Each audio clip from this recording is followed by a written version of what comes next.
দর্শক, নির্বাচন এলে কিন্তু জমে ওঠে চায়ের আড্ডা। নানা বিষয়ে যুক্তিতর্ক, সেই সাথে নানান নির্বাচনী প্রতিনিধিদের কেমন হবে তাদের প্রত্যাশা, এসব নিয়ে সেই আড্ডাটি জমে ওঠে। আর সেসব নিয়ে আমাদের এবারের সেগমেন্ট ভোটের আড্ডা।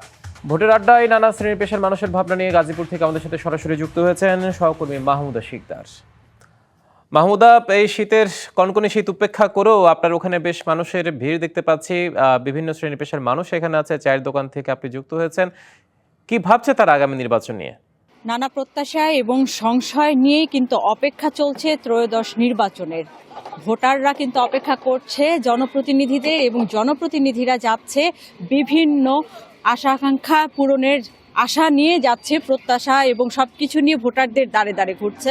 আমি এখন আছি গাজীপুরের রথখোলা এলাকায়। এখানে কথা বলবো তরুণ প্রবাসী বিভিন্ন ভোটারদের সাথে, জানবো তাদের প্রত্যাশা নিয়ে।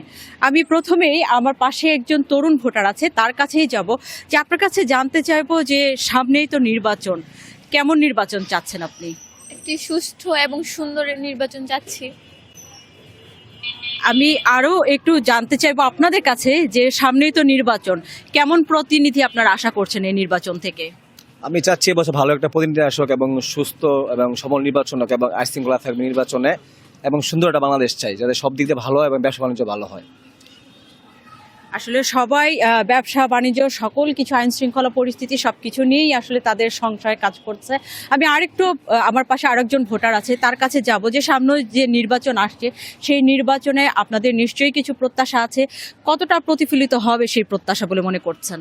জি, আমি এই গাজীপুর শহর, যে গাজীপুর জেলাটা, এটা হলো বাংলাদেশের সর্বপ্রথম মুক্তিযোদ্ধার মিলিটারি অস্ত্রের বিরুদ্ধে, সশস্ত্রের বিরুদ্ধে যে মুক্তিযোদ্ধার প্রথম ডাক দিয়েছিল, সেই গাজীপুর জেলারই আমি একজন নাগরিক হিসেবে বলতে চাই, বিগত সময়ে যে নির্বাচনগুলো গেছে 16 বছরে আমরা দেখতে পাচ্ছি সেখানে কোনো বিরোধী দল ছিল না।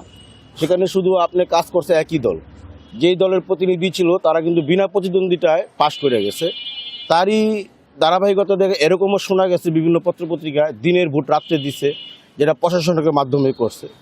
ঠিক এরকমই নতুন ভোটার, আমরা যারা ভোটার আছি, যারা ভোট দিয়ে একজন জনপ্রতিনিধিকে আমরা ডিসাইড করি, সেই এলাকার উন্নয়ন, ড্রেনেজ ব্যবস্থা, পানি নিষ্কাশনের, আমার এখানে গাজীপুর শহরটার ভিতরে স্কুল, কলেজ, মেডিকেল থেকে শুরু করে প্রশাসনিক সব অফিস আদালত এই গাজীপুর জেলায়। একটু বৃষ্টি হলে এরকম অবস্থা হইতো, এই মেন রোডের ভিতরে পানি জমে গেলে সিটি কর্পোরেশন বলতো মহাসড়কের রাস্তা, মহাসড়ক বলতো সিটি কর্পোরেশনের রাস্তা, কিন্তু একজনের দায় আরেকজনের কাছে না পৌঁছায়। যার কারণে 5ই জুলাইয়ের মাধ্যমে যে বৈষম্য আন্দোলনে যারা আজকে দেশ থেকে পালিয়ে গিয়েছে, এখন যে দেশের একটা নতুন জেনারেশন যে ভোট দিবে, সেই ভোটের দিক থেকে কোনো উন্নয়ন কাজ করতে গেলে একজন যাতে আরেকজনকে দোষারোপ না করে।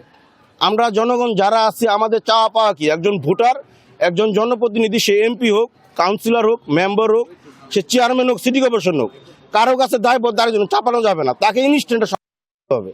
যতগুলো স্কুল কলেজের ছেলেগুলো যাইতো তারা ফুটপাথ দিয়ে হাঁটতে পারে না। এই যে ফুটপাথ দখল, আইন শৃঙ্খলার কাছে বলতে গেলে ওয়ার্ডের নেতাদের কাছে যায়। আমরা তরুণ ভোটারদের একটাই চাওয়া পাওয়া, আমরা নতুনভাবে যদি ভোট দেওয়ার একটা পরিবেশ তৈরি করতে পারে, সে যেই হোক তাকে আমরা নির্বাচিত করলে তার কাছ থেকে চাওয়া পাওয়া হলো আমাদের এই গাজীপুর জেলার সাধারণ মানুষের চলাফেরার ক্ষেত্রের দিক থেকে, চিকিৎসার দিক থেকে, ভালোভাবে স্কুল কলেজ থেকে আসা ফেরত থেকে সব ধরনের একটা সুযোগ সুবিধা আমরা তার কাছ থেকে পাই। এরকম একজন জনপ্রতিনিধি আমরা চাই নতুন ভোটের মাধ্যমে। Thank you. নানা সমস্যায় জর্জরিত গাজীপুরের সেই সমস্যা থেকে উঠে আসবে, এরকমই আসলে জনপ্রতিনিধি নির্বাচন সবকিছু। ভোটারদের পাশাপাশি এবার প্রবাসী ভোটারদের কাছে আমরা একটু যাব। প্রবাসী ভোটারদের কাছ থেকে আমরা জানতে চাইবো যে দীর্ঘদিন দেশের বাইরে ছিলেন, কেমন নির্বাচন চান? আমি বিগত 10 বছর বাইরে ছিলাম, আমি এখন দেশে আসছি। আমি এই বছর নতুন ভোটার। বিগত 17 বছর ভোট দিতে পারি নাই, আর তারপর বিদেশ থেকে অনেক কিছু দেখতে পারছি টিভির মাধ্যমে। অনেক গ্যাঞ্জাম ছিল, দেশে মারামারি ছিল, কেউ ভোট দিতে পারে নাই। তো আমি এই বছর প্রত্যাশী, আমি এই বছর নতুন ভোটার হিসাবে আমি একটা ভোট দিতে পারবো। আশা করি যোগ্য প্রার্থী থেকে ভোট দেওয়ার